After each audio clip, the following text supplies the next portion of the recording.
But जो past की साधना आपकी इनकम्प्लीट है, पास्ट की जर्नी जो इनकम्प्लीट है, वो आपको पूर्ण करने के लिए वो बार बार आपको इंडिकेशन आता है कि आप साधना शुरू करो। वो आपके ईष्ट होते हैं। कई बार होता है कि हनुमान जी की आप पूजा पाठ साधना करते करते करते फिर आपको लगता है तो मेरा मन जो है भोले बाबा की तरफ, भैरव जी की तरफ या माँ भगवती की तरफ जा रहा है, पता नहीं क्यों, जबकि मैं पूजा पाठ तो हनुमान बाबा की कर रहा हूँ। कैसे करेंगे? अपनी साधना को ना एक प्रॉपर स्टेप्स दो, अपनी साधना को प्रॉपर एक रिचुअल्स में डिजाइन इस तरह करो आपकी जहां पर आपका कवच इन्वॉल्व हो, जहां पर एक आपके देवी देवता का स्त्रोतम अष्टकम इन्वॉल्व हो, ठीक है, मंत्र जाप इन्वॉल्व हो एंड आरती का एक विधान। दो चीजें मैं हमेशा रिकमेंड करता हूँ अपने साधकों को जो बैचेज में है, आपको भी चाहता हूँ आप ये चीज फॉलो करो। पहला, आपको भैरव जी का कवच करना है, तंत्रोक्त भैरव कवच आप डालोगे आपको इजली गूगल पे मिल जाएगा। सेकंड है,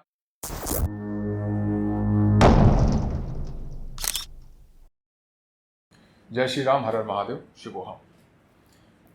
आज की इस वीडियो में हम बात करेंगे कि घर की एनर्जी को कैसे सुरक्षित करें, मतलब जो आपका घर है उसका पूरा जो एक कहता है ना जो दिग्बंध होता है या जो प्रोटेक्शन होती है वो कैसे आप कर सकते हो, क्योंकि घर का प्रोटेक्शन बहुत जरूरी होता है। अगर आप मंत्र जाप करते हो, चीज़ें आपके बेटर हैं, बट कहीं ना कहीं ऐसा होता है कि हमारे घर में हम प्रोटेक्टेड हो जाते हैं, but family members because of जब घर की एनर्जी डाउन होती है तो कहीं ना कहीं उन पर इम्पैक्ट आता है। तो इसलिए आज हम बात करेंगे किस तरह से आप घर की एनर्जी को बैलेंस करोगे। ठीक है, देखिए सबसे पहले सबसे इंपॉर्टेंट चीज़ है कि आप अगर साधक हो, आप अगर गृहस्थ हो, आप तांत्रिक हो या भगत हो या जस्ट आपने स्टार्ट किया, आप बिगनर हो, स्पिरिचुअल पाथ इसमें आप बिगनर हो, इन सभी के लिए जो मोस्ट इंपॉर्टेंट है वो सबसे पहले जहाँ पर आप रह रहे हो उसकी प्रोटेक्शन है। क्योंकि अगर आप खुद को प्रोटेक्ट कर लिए, जहाँ पर रह रहे हो वहाँ की चीज़ें सेक्रीफाइस होना शुरू होंगी, वहाँ पर चीज़ें गड़बड़ होना शुरू होंगी, तो कहीं ना कहीं आपकी साधना, आपका जो एक पर्पस है, जो एक उद्देश्य है साधना करने का या जीवन जीने का, क्योंकि अगर एग्जाम्पल में बात करूँ कि आप अर्निंग पर्सन है तो आपका जो मेन टारगेट है वो है अपनी जो फैमिली है उसकी बेसिक नेसेसिटीज जो होती है उसको कैसे बैलेंस करो, उसको कैसे आप फुलफिल करो। तो उसके लिए पूरा फोकस जो है आपका कहाँ होना चाहिए, आपके वर्क पर होना चाहिए। अब अगर घर की एनर्जी डाउन है और घर में कहीं ना कहीं किसी प्रकार की नेगेटिविटी, चाहे वो पितृ दोष हो, चाहे वास्तु दोष हो, चाहे किसी एंटिटीज की वजह से, नेगेटिविटी की वजह से, तो आप पूरा फोकस वहां पर ना कर पाओगे। प्लस उन चीज़ों की वजह से जो आप अर्न भी कर रहे हो वो भी कहीं ना कहीं जाना शुरू हो जाता है। तो इसलिए सबसे इंपॉर्टेंट है कि आप तांत्रिक भगत या जो बाकी चीज़ें नहीं सीखनी, केवल आप अपने घर के प्रोटेक्शन कैसे करें, केवल अगर इतना ही आप सीख लेते हो तो कहीं ना कहीं वो जो प्रोसेस है to protect your house, to protect your surroundings, जो कि घर का पूरे सराउंडिंग्स में अगर आप प्रोटेक्शन करते हो तो आप खुद को भी प्रोटेक्ट कर ले जाते हो। ठीक है, हालांकि 99% जो होता है कि बहुत छोटी मोटी एंटिटीज या इस तरह से नेगेटिविटी परेशान करते हैं, जिसको लोग नेगेटिविटी कहते हैं या फिर प्रेत, या मोस्टली यही चीज़ें होती है। बट हाँ, वो चीज़ डिफरेंट है कि लोग मशानी क्रिया, जिन जन्नात, कई चीज़ें उसमें ऐड कर देते हैं। बट आपको सबसे पहले फोकस करना है कि हम अपनी एनर्जी, अपने घर की एनर्जी को कैसे मेंटेन करें। अगर लगता है कि हाँ वो बैलेंस नहीं हो पा रहा है, उसके बाद फिर आप कनेक्ट कर सकते हो किसी भी नियर बाय जो अच्छा आपको लगता है तांत्रिक या भगत, जो लगता है कि हाँ चीज़ें ये बेहतर सही करता है और पैसे के बहुत लालची नहीं है। ठीक है, तो वो चीज़ें देखकर आप कनेक्ट कर सकते हो। बट सबसे इंपॉर्टेंट क्या है, आप अभी सीखो कि आप अपने घर की एनर्जी को कैसे बढ़ाओगे, अपने घर की एनर्जी को कैसे प्रोटेक्ट करोगे, कैसे देवी देवताओं का एक बाहर जो कवच लगता है किस तरह आप लगाओगे। सबसे पहले क्या है कि आपका जो ईष्ट कुलदेवी कुलदेवता, ये तीन चीज़ बहुत इंपॉर्टेंट है। फिर आते हैं आपके पितृ। अब आप सोचोगे कि ईष्ट कुलदेवी कुलदेवता पितृ लास्ट में क्यों है। यहाँ पर आपके थॉट में आ सकता है कि हमारे जो कुलदेवी कुलदेवता उसके बाद पितृ और फिर ईष्ट आते हैं। ये फैक्ट है। आपके अगर पितृ नाराज हैं, आपके पितृ अगर बंधन में या पितृ दोष है, तो कुलदेवी कुलदेवता और ईश्वर की अगर आप भक्ति करते हो प्रॉपर तरीके से तो कहीं ना कहीं कुलदेवी कुलदेवता और ईष्ट की कृपा से आपके जो पितृ हैं वो बंधन से मुक्त हो जाते हैं। आपको अगर कोई पितृ दोष है वो समाप्त हो जाता है। आपको अगर ऐसा कुछ है कि पितरों की वजह से बहुत ज़्यादा नेगेटिविटी आ चुकी है तो कहीं ना कहीं वो भी आपको ब्लेस करते हैं और उसके बाद वो मुक्त होकर चले जाते हैं। ठीक है, कैसे क्या होता है वो हम इस पर बात करेंगे। अब सबसे पहले तो फाइंड आउट होना जरूरी है कि आपके ईष्ट और कुलदेवी कुलदेवता कौन है। ठीक, अब मैक्सिमम की क्वेश्चन रहता है कि हमारी ईष्ट हमें नहीं पता कौन है। हमारी कुंडली हमने दिखाई थी, हमें बताया था कि गणेश जी हैं, बट मेरा मन तो हनुमान जी की तरफ लगता है, मेरा मन तो भोले बाबा की तरफ लगता है, भैरव जी की तरफ लगता है, तो मेरे ईष्ट कौन है मैं कंफ्यूज हूँ। ईस्ट दो प्रकार के होते हैं, एक आपकी कुंडली के अकॉर्डिंग होता है और एक होता है मेन, जो कि आपका अल्टीमेट ईस्ट होते हैं, मतलब सब कुछ उन पर समर्पण है आपका। पास्ट की जर्नी अगर हम देखें वहाँ पर कहीं ना कहीं आपको चीज़ें लगती है कि हाँ कनेक्टेड थी, जो कि अब मुझे भाव जागृत हो रहे हैं। स्वप्न में दिखना, भैरव बाबा का दिखना, शिव जी का दिखना, हालांकि आप भगवती की साधना कर रहे हो, बट जो पास्ट की साधना आपकी इनकम्प्लीट है, पास्ट की जर्नी जो इनकम्प्लीट है, वो आपको पूर्ण करने के लिए वो बार बार आपको इंडिकेशन आता है कि आप साधना शुरू करो। वो आपके ईस्ट होते हैं। कई बार होता है कि हनुमान जी की आप पूजा पाठ साधना करते करते करते फिर आपको लगता है तो मेरा मन जो है भोले बाबा की तरफ, भैरव जी की तरफ या माँ भगवती की तरफ जा रहा है, पता नहीं क्यों, जबकि मैं पूजा पाठ तो हनुमान बाबा की कर रहा हूँ। ये चीज़ें होती है। एक ईस्ट या एक देवी देवता जो होते हैं उनको सारी चीज़ें पता होती है, तो आपकी लाइफ का जो पर्पस है, जो इनकम्प्लीट जर्नी है, उसको पूर्ण करने में वो सहायता करते हैं। तो आपको ये नहीं सोचना चाहिए कि हनुमान जी की साधना किन्होंने इतना दिया और सडनली अगर मैं और किसी की साधना करूँगा वो रुष्ट हो जाएंगे, ऐसा नहीं होता है। ये जो सोच होती है ना, ये हमारी है, केवल ह्यूमन जो हमारे कह लीजिए ना इंसानों में ही होती है। देवी देवता सब वैसे एक हैं, लेकिन वो एनर्जी जो आप फील करते हो, जिस एनर्जी को देख के, जिस स्वरूप को देख के आप साधना करते हो, वो कहीं ना कहीं कनेक्ट करता है आपकी ब्लेसिंग से, जो कि पास्ट में जर्नी अगर इनकम्प्लीट है वो साधना पूर्ण होती है। तो सबसे पहले आप ईस्ट कुलदेवी कुलदेवता को फाइंड करो कि कौन है कुलदेवी कुलदेवता। अगर कुलदेवी का आपको नहीं पता है, कुलदेवता का नहीं पता है, तो सबसे इंपॉर्टेंट एक कॉन्सेप्ट आप समझो। आपके जो पितृ हैं उन्होंने क्या किया है, एक वचन लेके, एक पर्टिकुलर देवी देवता को वचन लेके स्थान दिया कि माँ भगवती देवी जी आप आएँ और स्थान ग्रहण करें, आज से आपको हम कुलदेवी स्वीकार करते हैं, हम आपकी सेवा करेंगे, आप हमारे कुल का हमेशा रक्षण करना। That's it. ये एक विधान होता है जो कि आचार्य के वैदिक मंत्रों के द्वारा किया जाता था पहले के टाइम पे। ठीक है, अब ये है कि अगर आप केवल दीप जलाते हो, दीप जला के आप कुलदेवी का नहीं पता जिनको, उनके लिए बता रहा हूँ, आप दीप उठा के कुलदेवी को प्रणाम करते हो, कुलदेवी माँ मैं आपको प्रणाम करता हूँ, मेरी पूजा स्वीकार करो। मुझे नहीं पता कि आप कौन हो, मुझे आपका स्वरूप नहीं पता, उसके लिए मैं क्षमा चाहता हूँ कि हमारे कुल में आपको नहीं पूजा गया, भूल गया आपको, बट मैं आपकी साधना पूजा करना चाहता हूँ, कृपया मुझे दर्शन दें, मुझे बताएं कि आप कौन है, पूजा पद्धति क्या है आपकी, वो मुझे बताएं, मैं आपकी साधना पूजा अच्छे से करूँगा। ठीक, इतना काफ़ी है। आपने किया, फिर कुलदेवता को भी सेम करना है। अब ये जो आपका रिपीटिशन डेली रहता है ना कि आप दीप दिखाओगे इस तरह, सबसे पहले दीप जलाने के बाद, जैसे कि आप स्नान करके आसन पे बैठे, आसन को प्रणाम करके बैठेंगे, फिर दीप जलाओ, श्री गणेशाय नमः, दीप जला दिया, फिर जयंती मंगलाकाली भद्रकाली, आपने जो ज्योति है उसको देख के हाथ जोड़ के प्रार्थना करी। अब जब दीप उठाओगे सबसे पहले किसको दिखाना है, कुलदेवी कुलदेवता। सेम इसी विधान से जैसे मैंने अभी आपको बताया कि आप प्रार्थना करते हुए दिखाएंगे। अब जब रिपीटेडली आप ये चीज़ें करते हो, वो जो एनर्जी है जो कि आपको ब्लेस नहीं कर रही थी, अब स्टार्ट हो जाएगी ब्लेसिंग देना। अगर उनकी इच्छा हुई, उनकी कृपा हुई, ठीक है, तो वो आपको दर्शन भी देंगे। बहुत सारे मेरे पास मैसेजेस आते हैं जो कुलदेवी को आप कैसे जाने, वो जो मैसेज है मेरा, मतलब एक वीडियो है उसमें प्रॉपर तरीके से डिटेल है। बट यहाँ पर फिर से मैं कहता हूँ, वो जो वीडियो है ऐसा नहीं कि 100% का रेशियो है कि सबको ही पता लग रहा है, नहीं। उसमें क्या है कि अगर मैं देखूँ 50-30% को भी पता लग रहा है तो वो उनकी कृपा है देवी की। मेरा केवल एक माध्यम था कि आप अगर इस तरह करोगे, देवी की अगर कृपा मिली होगी आपको मिल जाएगी। वहाँ पर कुछ भी ऐसा नहीं कि कुछ एक तंत्र मंत्र से आप उनको जबरदस्ती पता लगाओगे कि आप कौन है बताओ मुझे, ऐसा कुछ नहीं है। आप जितने भाव से, जितनी श्रद्धा से उनको आवाहन करोगे, एक रिग्रेट रहता है कि हमारे कुल में नहीं पूजा, बट माँ आपको मैं पूजना चाहता हूँ, वो तुरंत आपको दर्शन देंगे। ये फैक्ट है, क्योंकि कुलदेवी कुलदेवता वचनबद्ध होती है और वचन के साथ एक मोह होता है कि हाँ, स्कूल की काफ़ी सालों से मैंने रक्षण किया है, कई 100 साल हो गए रक्षण करते आ रहे हूँ, अब ये लोग भूल चुके हैं। अगर एक बच्चा, जैसे आप समझो बच्चे हैं और प्रार्थना करते माँ मुझे नहीं पता कौन है, बट हमें क्षमा करना, मैं आपकी सेवा करना चाहता हूँ, बहुत ईजिली तरीके से सारी चीज़ें सॉल्व हो जाती हैं। यहाँ पर कुलदेवी कुलदेवता आपको आशीर्वाद देंगे और सारी चीज़ें ब्लेस करेंगे। पहला स्टेप तो ये है। सेकंड क्या है, अब ये स्टेप ऐसा नहीं कि सेपरेट आप करोगे, आप कॉन्सेप्ट अभी समझते जाओ कि आपको जो पूजा का स्थान, जैसे स्नान करके आओगे, आसन प्रणाम करके बैठोगे, दीप जलाओगे, पहला स्टेप मैंने बता दिया कुलदेवी कुलदेवता को किस तरह से आप प्रार्थना करोगे। अगर पता है तो भी आप उनका नाम लेते हुए दीप दिखाएंगे, उनको देखते हुए मानसिक रूप से, और अगर नहीं पता तो भी किस तरह करना है वो मैंने आपको बता दिया। मतलब 1% यहाँ पर चीज़ें आपकी क्लियर हो गई। सेकंड क्या है कि पूजा में, ठीक है, कंसिस्टेंसी बहुत ज़रूरत है, और प्लस एक विधान जो होता है। अगर मैं बात करूँ कि जो भी साधक अपने घर को प्रोटेक्टेड रखना चाहते हैं, सबसे पहले तो उनको खुद को प्रोटेक्शन करनी पड़ेगी। कैसे करेंगे? अपनी साधना को ना एक प्रॉपर स्टेप्स दो, अपनी साधना को प्रॉपर एक रिचुअल्स में डिज़ाइन इस तरह करो आपकी, जहाँ पर आपका कवच इन्वॉल्व हो, जहाँ पर एक आपके देवी देवता का स्त्रोतम अष्टकम इन्वॉल्व हो, ठीक है, मंत्र जाप इन्वॉल्व हो, एंड आरती का एक विधान हो। तो इससे क्या रहता है, वो रिपीटिशन बहुत जरूरी होता है कि आप डेली जब वो विधान करते हो, डेली वो विधान करते हो, तो जिस देवता या जिस देवी की आप साधना पूजा इस तरह करते हो ना, उनकी ब्लेसिंग्स आपको मिलती है 100%। आपका ऑरा उनकी प्रेजेंस में साफ साफ दिखता है कि हाँ, जब आपने ऑरा को चेक कराते हो, हालांकि मैं रिकमेंड नहीं करता कभी कि आप जाकर चेक कराएं, one of the worst thing मुझे लगती है चीज़। ऑरा चेक कराओ, कुंडलिनी आपकी कहाँ पहुँची, ऑरा में किसकी कृपा है, इन चीज़ों पे नहीं चलना चाहिए। सिंपल विधान है, आप जिनकी सेवा कर रहे हो वो फील होता है आपको। अगर हनुमान जी की मैं साधना करता हूँ, भगवती की करता हूँ, मुझे फीलिंग आती है कि हाँ उनके हैं, मतलब उनकी एनर्जी मेरे साथ है। अब सिद्धि शक्ति कौन सी, क्या करना जान के। अब अगर शिव जी की सिद्धियाँ मेरे पास कितनी भी सारी है, मैं प्रार्थना करूँगा कि बाबा ये चीज़ें सही कर दो, अगर मैं सही हूँ तो वो प्रार्थना बाबा से करो, तो सिद्धियाँ शक्तियाँ इसी तरह तो आपकी हेल्प करेंगी। अब अगर आपको पता है या नहीं पता नहीं है, क्या फ़र्क पड़ता है उससे। और सिद्धि जो डिफरेंट होती है, जो कि आपको अपनी प्रेजेंस का एहसास दिलाती है, वो गृहस्थ के लिए नहीं है।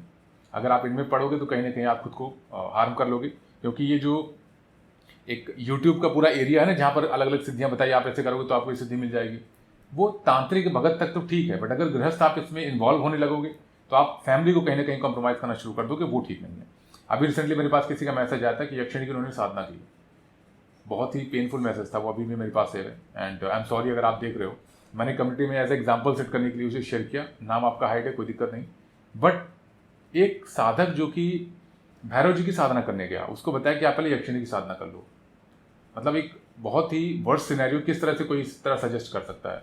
उनको प्रोसेस बता दिया, माला बता दी, मंत्र बता दिया, और सबसे वर्स्ट थिंग जो उनको बताई, अगर वो पार्ट ना बताते शायद वो नौबत उनके घर पे कभी आती नहीं, किस तरह पूरी फैमिली बर्बाद हो जाती। उनको एडवाइस दिया गया कि जाके आप अशोक के पेड़ के नीचे साधना करो। अशोक का पेड़ जो कि सबसे कह लीजिए ना, कितनी सारी इसमें अलग अलग योनि की जो एंटिटीज कह लीजिए, यक्षिणी होती है, कितनी सारी वहाँ पर प्रेजेंट होती है, वो भी रात्रि में। आई डोंट नो कि किस मूर्ख ने कहा, यहाँ पर आई एम सॉरी मेरी लैंग्वेज के लिए, बट बहुत बड़ा मूर्ख था जिसने मेरे को सजेस्ट किया। ठीक है, हालांकि बहुत ही वर्ष उनकी फैमिली कंडीशन हो गई वहाँ पर। मेरी भी, मैं इस तरह केसेस लेता भी नहीं कि जहाँ पर लगे कि नहीं आप आओ पे करो और कोशिश करते रहो, सही नहीं। मुझे पता है कि हाँ चीज़ें सॉल्व होंगी तो हो जाएंगी, नहीं होगी तो हाथ जोड़ लो, नहीं हो पाएगा यहाँ।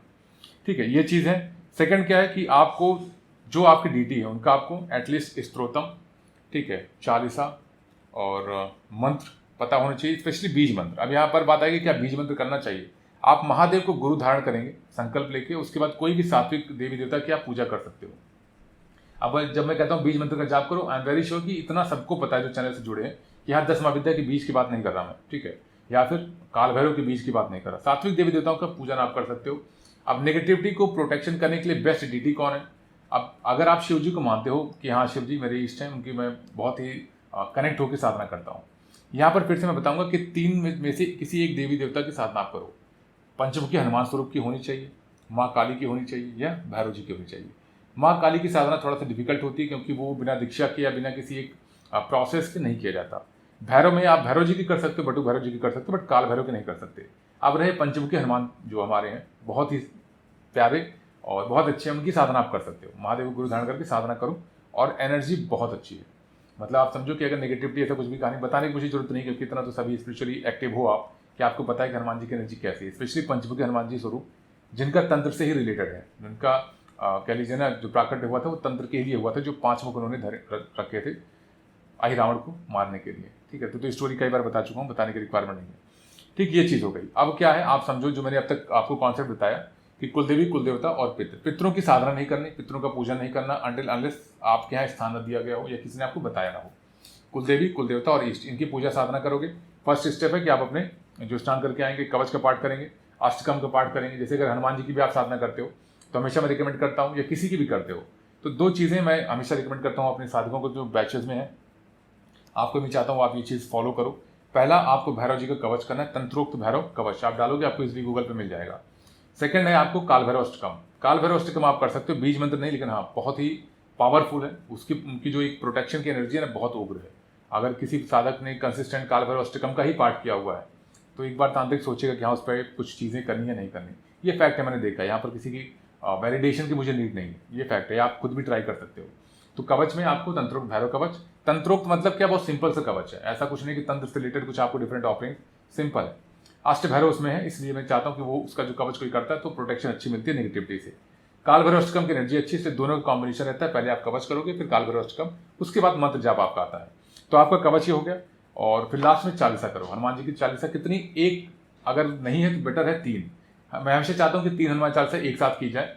कई रीज़न है, उसकी काउंटिंग आप बढ़ा के रखते हो और बाबा की एनर्जी बहुत अच्छे से आपकी जो एक ऑरा होता है उसमें प्रेजेंट होती है, क्योंकि अपने आप में एक जो शाबर मंत्री कह लीजिए, हनुमान चालीसा की एनर्जी बहुत अमेजिंग है। ठीक है, अब कौन सी हनुमान चालीसा जो उसमें 2-3 वर्ड बताए गए सही है गलत, उसको इग्नोर करो आप। मैं किसी की यहाँ बुराई नहीं कर रहा, किसी को क्रिटिसाइज नहीं कर रहा, बट जो एक हनुमान चालीसा पिछले कई सौ सालों से हम पढ़ते आ रहे हैं, गीता प्रेस में ऑलरेडी लिखा हुआ है, जब तब से गीता प्रेस चल रहा है, जब बड़े से बड़े जो तांत्रिक भगत थे, मतलब कह लीजिए तांत्रिक थे, वो तांत्रिक शायद उस लेवल के तांत्रिक आप होंगे भी नहीं, तो जब उनकी कनेक्टिविटी वहाँ थी उन्होंने इसको करेक्ट नहीं किया, तो वो जो चला रहे रिपीटेडली वो सिद्ध हो चुका है। तो आप ये मत सोचो कि सही है गलत है। हनुमान बाबा की एनर्जी बहुत अच्छी आती है, आप उसी को करना जो आपके पास हनुमान चालीसा है। ठीक है, अब बात करते हैं जो थर्ड है, इसको आप समझने के कॉन्सेप्ट को। अमावस्या और पूर्णिमा बहुत इंपॉर्टेंट है। वो साधक जो डेली हवन नहीं कर सकते, वो साधक जो वीकली हवन नहीं कर सकते, ठीक है, उनको अमावस्या पूर्णिमा पर जरूर से जरूर हवन करना चाहिए, जरूर से जरूर। हवन विधान क्या है, अभी आप लिंक शेयर नीचे शेयर करवा दूंगा। अमावस्या का पूरा पितरों के लिए विधान, जिसके पितृ दोष है, अगर वो 3 महीने भी फॉलो कर लेगा इसको, अब 3 महीने क्या है, केवल अमावस्या पूर्णिमा को पितृ दोष उसका समाप्त हो जाएगा, इस बात की मेरी गारंटी है। अगर पितरों को स्थान नहीं दिया गया है तो आपके घर में अगर पितरों को स्थान दिया गया है तो कहीं ना कहीं वो चीज़ें दिक्कत आपको दे सकती हैं। अगर नहीं है तो कोई दिक्कत नहीं। पितरों का स्थान कैसे पता लगेगा? आप विलेज में जाओगे आपको पता रहेगा, या फिर आपके पिताजी ने या उनके बाबा ने बता रखा है। जो पितरों का स्थान तो डिफरेंट होता है, तो उसमें आपको सोचना नहीं है। अगर आपको ऐसा कुछ नहीं पता मतलब आपके यहाँ स्थान नहीं दिया गया है, तो आप वो रिचुअल्स प्रॉपर फॉलो करना। उसमें कोई भी ऐसी चीज़ नहीं कि आप डायरेक्टली पितरों को ऑफर करोगे, कोई ऐसी चीज़ नहीं जहाँ पर पितरों को आप कोई भोग लगाओगे, ठीक है, या आहुति दोगे। सब कुछ विष्णु देवता के लिए, जो कि माने जाते हैं गरुड़ पुराण के अकॉर्डिंग। अगर आप गरुड़ पुराण पढ़ोगे तो उसमें प्रॉपर बताया गया है जो आहुति आप विष्णु जी को देते हो पितरों से डायरेक्टली रिलेट करता है वो। इसलिए जो हमारा पितृपक्ष भी आता है आप देखोगे तो पूजन वही होता है। नारायण पिंडी जो पूजा होती है, ठीक है, और नारायण बलि की पूजा होती है, मतलब कई चीज़ें हैं। तो ये शॉर्ट में इतना आप समझो कि वो विधान आप फॉलो करोगे, पितृदोष आपका समाप्त हो जाएगा। अब बात करते हैं जिनको पितृदोष नहीं है तो भी उस पद्धति को फॉलो करोगे तो जो आपके पितृ हैं उनकी ब्लेसिंग्स आपको मिलती है। और पितरों की ब्लेसिंग्स जो मैंने अपनी लाइफ में देखा है देवी देवताओं से ऊपर है, क्योंकि पितरों का स्थान जो है हमारे वेदों में पुराण में बताया गया है कि देवी देवताओं से ऊपर माना गया है। और उनकी ब्लेसिंग्स अगर आपको मिलती है, और सबसे बड़ी बात प्रोटेक्शन सबसे बेस्ट पितरों की होती है। पितृ जो है वो बिल्कुल भी अलाउ नहीं करते किसी प्रकार की नेगेटिविटी को आना, उनमें वो क्षमता होती है कि रोक दे उन्हें। तो इसलिए स्टेप बाय स्टेप सारे आप लेयर्स अपनी बना के रखो। पितरों को स्ट्रांग रखो, कुलदेवी कुलदेवता को स्ट्रांग रखो, और अपने ईष्ट को बलवान रखो। ईष्ट का जो अंश है वो बलवान रहे। अब यहाँ पर बात आती है ईष्ट को कैसे बलवान, वो ऑलरेडी बलवान है। हर देखिए हनुमान जी को आप जब पूजा करते हो आपके पास पूरे हनुमान जी यहाँ पर साक्षात नहीं प्रेजेंट है। जैसे जैसे आप पूजा पाठ करते हो उनका अंश जागृत होता है, उनकी कृपा जागृत होती है। तो वो कितनी बलवान कृपा आपके पास है वो मैटर करता है। अब एक साधक जो केवल एक हनुमान चालीसा दीप जला के चला जाता है, और एक साधक जो 11 हनुमान चालीसा डेली करता है, दीप जलाता है, भोग लगाता है, प्रॉपर प्रणाम करता है, टाइम देता है, फिर जाता है, तो वो जो एनर्जी वो इन्वोक कर रहा है 11 हनुमान चालीसा के साथ भोग लगा के पूरे समर्पण भाव से, उसकी एनर्जी और क्या जो एक हनुमान चालीसा दीप जला के जा रहा है उसकी एनर्जी सेम होगी क्या? दोनों में बहुत अंतर आएगा। तो यही चीज़ें होती है, जितना आप भाव से कनेक्ट करके जितना नंबर ऑफ हनुमान चालीसा करते हो, जितना समर्पण जितना बहुत दिखाते हो, एनर्जी उतनी जागृत होती है आपकी। ठीक है, तो ये चीज़ें हैं, ये आपको करना ही करना है। अमावस्या पूर्णिमा को हवन करें। अगर अमावस्या पूर्णिमा के अलावा भी कुछ जो हवन करना चाहते हैं तो आई रिकमेंड कि हर फ्राइडे को आप हवन कर लो। वीकली अगर करना है तो फ्राइडे या वेंसडे आप हवन करो, बहुत ही उत्तम माना जाता है। अगर आप 15 डेज में करना चाहते हो तो 15 डेज में आप कर लो, कोई दिक्कत नहीं। किसी भी फ्राइडे को करो जहाँ माँ भगवती का। और हवन कैसे करना है वो विधान ऑलरेडी चैनल पे कई बार डाला जा चुका है।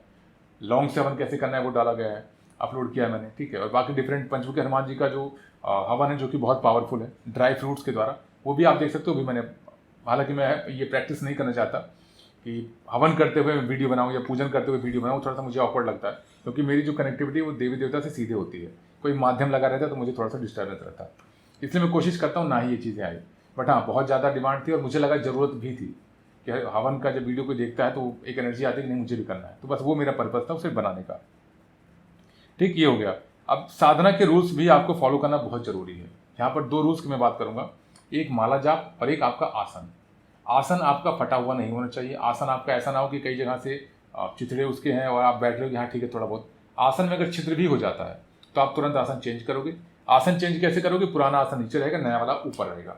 कभी भी अपने आसन को फेंकना नहीं है। और आसन कोशिश करना कि जो वूलन वाला होता है ना ऊन का, वो रहे मोटा थोड़ा, तो उससे ज़्यादा अच्छा रहता है, वो जल्दी फटता भी नहीं है और आप लॉन्ग टर्म पे उस पर बैठ के साधना करते हो तो आपका आसन भी सिद्ध हो जाता है। शास्त्र में अगर बात करें तो 2 प्रकार के आसन बहुत ही उत्तम माने गए हैं। एक आपका होता है कुशाकासन और एक होता है जो वूलन आसन, ऊन का, मोटे ऊन का। अब अगर बात करेंगे मृगचरण भी इंपॉर्टेंट है, तो वो यहाँ पर इंडिया में पॉसिबल नहीं है, ठीक है, तो इसलिए कोई कमेंट ये नहीं करेगा। अब अगर कुशा की बात करें तो महिलाएं कुशा का प्रयोग ना करें, केवल पुरुष ही प्रयोग कर सकते हैं। तो अल्टीमेट एक ही हमारे पास ऑप्शन बेस्ट बचता है जो सभी के लिए है, रेड वूलन का आसन सबसे बेस्ट है, वो आप अरेंज करो, उससे अच्छा कुछ भी नहीं है।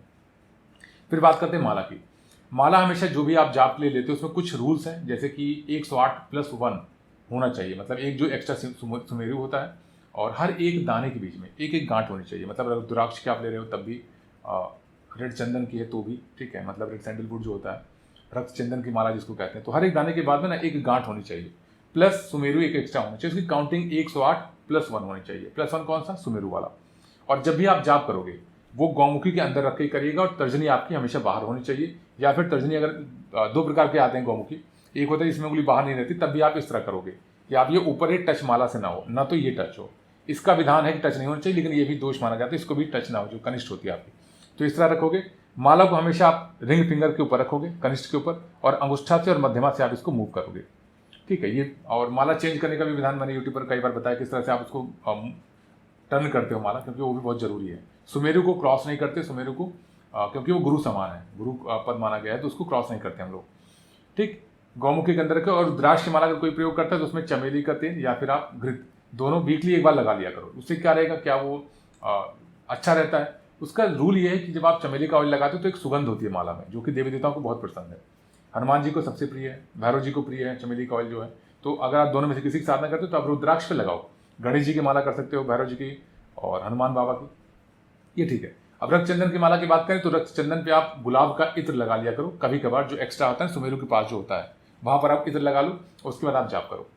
कब, रात्रि में नहीं, कभी भी रात्रि में मत लगाना, बहुत ज़्यादा दिक्कत करता है। And I am very sure ये वीडियो देखेंगे वो जिनके लिए मैंने बताया। मैंने सजेस्ट किया था कि चमेली का ऑयल जो है वो आप लगा सकते हो, और रात्रि में उन्होंने लगाया। रात्रि की डिफरेंट चीज़ होती है, रात्रि में नहीं कर, रात्रि का पूरा विधान चेंज हो जाता है। या तो आप देखिए तो गुरु कृपा आपके साथ हो तब आप कर सकते हो, उससे कोई दिक्कत नहीं है। बट नहीं है तो प्लीज़ रात्रि को इग्नोर करो। किसी प्रकार का सुगंधित तेल, किसी प्रकार का इत्र रात में नहीं लगाया जाता। आप इवनिंग में लगाओ, मंत्र जाप करो, रात तक जाओ, कोई दिक्कत नहीं है, लेकिन हाँ लगाना केवल इवनिंग में ही है। ठीक है, ये चीज़ें हो गई। अब एक और माला का विधान बता देता हूँ। जब रुद्राक्ष माला का एक भी बीट अगर टूट जाता है या क्रैक हो जाता है तो पूरी की पूरी माला आप चेंज कर देना। अगर यही चीज़ रक्तचंदन की माला के साथ तो हल्का सा क्रैक हो गया है, कोई दिक्कत नहीं, आप उसको यूज़ कर सकते हो। या फिर अगर बात करें हल्दी की माला की, बिल्कुल आप यूज़ कर सकते हो, उसमें कोई खंडित नहीं माना जाता। सबसे शुद्ध, सबसे अच्छी जो मानी जाती है वो हल्दी की माला है, कोई दोष नहीं, सब कुछ एक्सेप्टेबल है, सब वो अपने आप में बहुत पवित्र होती है। माला कभी भी नीचे नहीं गिरनी चाहिए। अगर आप इस तरह कर रहे हो तो गौमुखी के अंदर भी ना गिरे, प्लस जमीन पर भी ना गिरे। अगर जमीन पर गिरा तो बहुत बड़ा दोष होता है, गौमुखी में भी अगर गिरता है तो भी दोष माना जाता है। अब उसको किस तरह क्षमा प्रार्थना करते हैं, जब माला कभी गिर जाए आप उठाओ, प्रणाम करो, एक माला ओम नमः शिवाय की पूरा जाप करके समर्पित कर दो चरणों में। या तो जो भी माला मंत्र जाप आप कर रहे हो, पूरा एक माला जाप करने के बाद अपने जो ईश्वर के चरणों में समर्पित कर दो, क्षमा प्रार्थना के तौर पर कि बाबा मुझे क्षमा करना। दैट ये शास्त्रों बात है, आप अगर देखोगे अगम शास्त्र में मेंशन है ये चीज़। ठीक है, ये इंपॉर्टेंट है। और कंसिस्टेंसी बहुत जरूरी है, आप कंसिस्टेंट रहो। आप अगर 5 बजे मॉर्निंग में साधना करते हो, शुरू करते हो भी पूजा, जो भी पूजा आराधना है, तो आप उतने टाइम पर ही कोशिश करो कि आसन पे बैठ जाओ। इवनिंग में 7:30 8 पे अगर करते हो तो कोशिश करो सेम टाइम पे आपको बैठ जाना है। 5 to 10 मिनट्स ओके, बट ये कि डेली चेंज नहीं होना चाहिए, इस चीज़ का ध्यान रखें। प्लस विधान एकदम सेम रखो कि आपको कवच करना है तो करना है। नेगेटिविटी अगर थोड़ा बहुत भी लगती है तो दोनों टाइम कवच करना जरूरी है।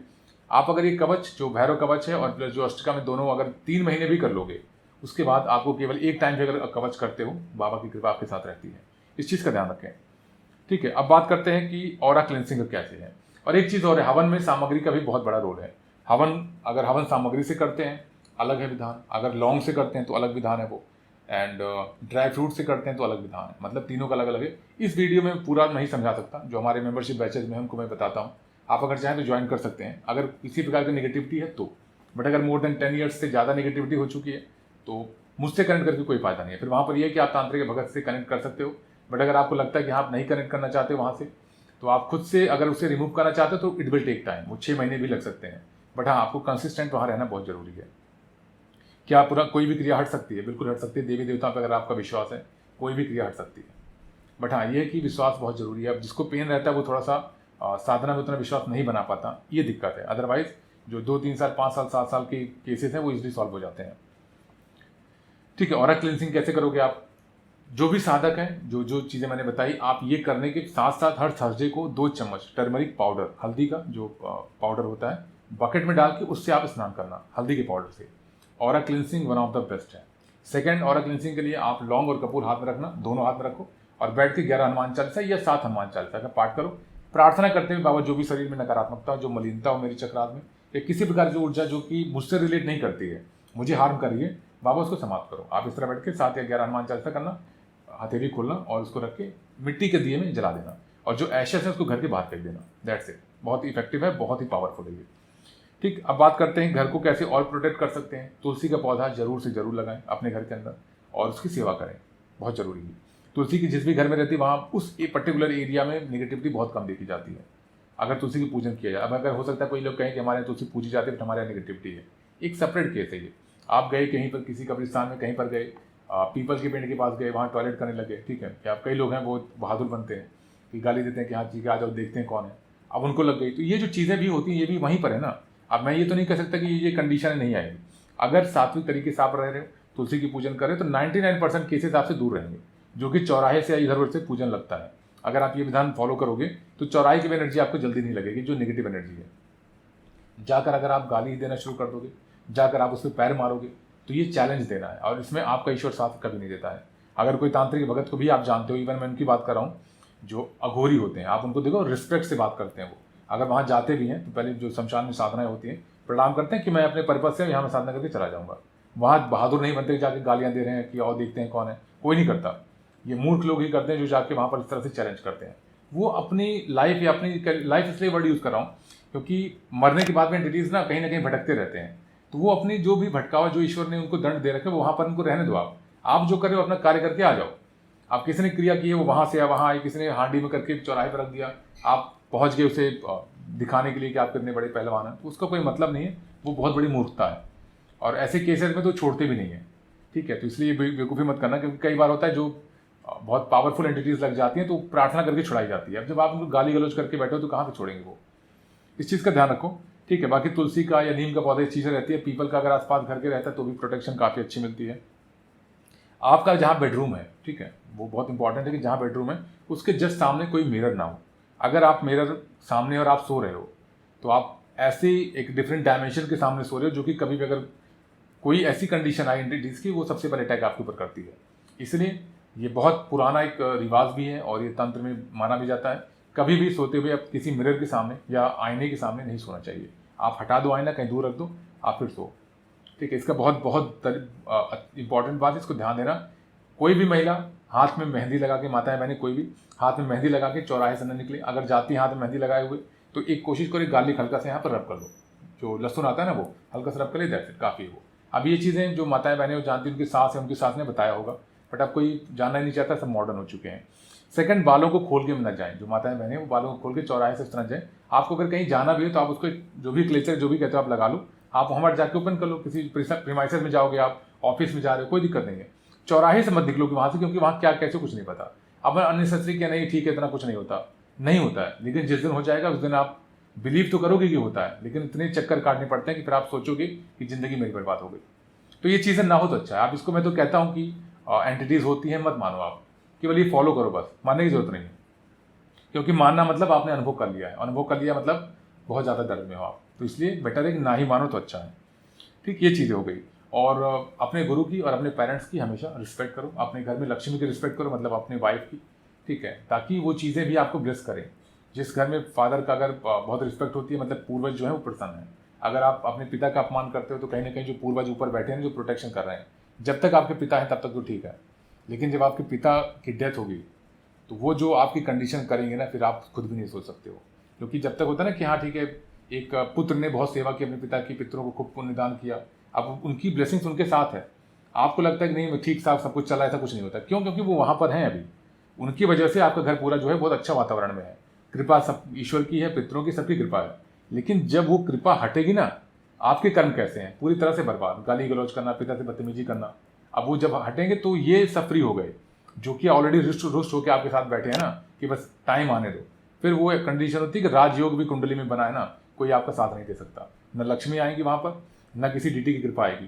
केवल आप हर दिन तकलीफ में बीतेगा, हर दिन परिवार में कलेश होगा। बेटा अगर जन्म लेगा तो अपंग पैदा हो सकता है, बुद्धिहीन हो सकता है।